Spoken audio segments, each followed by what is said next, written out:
సాక్షాత్తు ఆ పరమేశ్వరుడిచే వరం పొందిన ప్రాంతం మహానంది, నంద్యాల జిల్లా.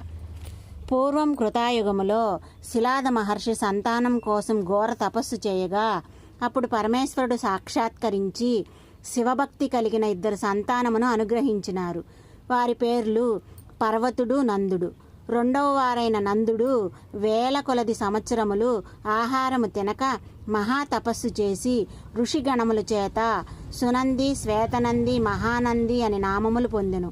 పరమేశ్వరుడు ప్రసన్నుడైన వేళ నందుడు స్వామిని చూచి నీ పాదద్వందము ఎదుట నాకు స్థానము కల్పించమని కోరగా వెంటనే ఆ శివుడు నిన్ను నా వాహనముగా స్వీకరించదను అని చెప్పి ఈ ప్రాంతమున వెలిసెను.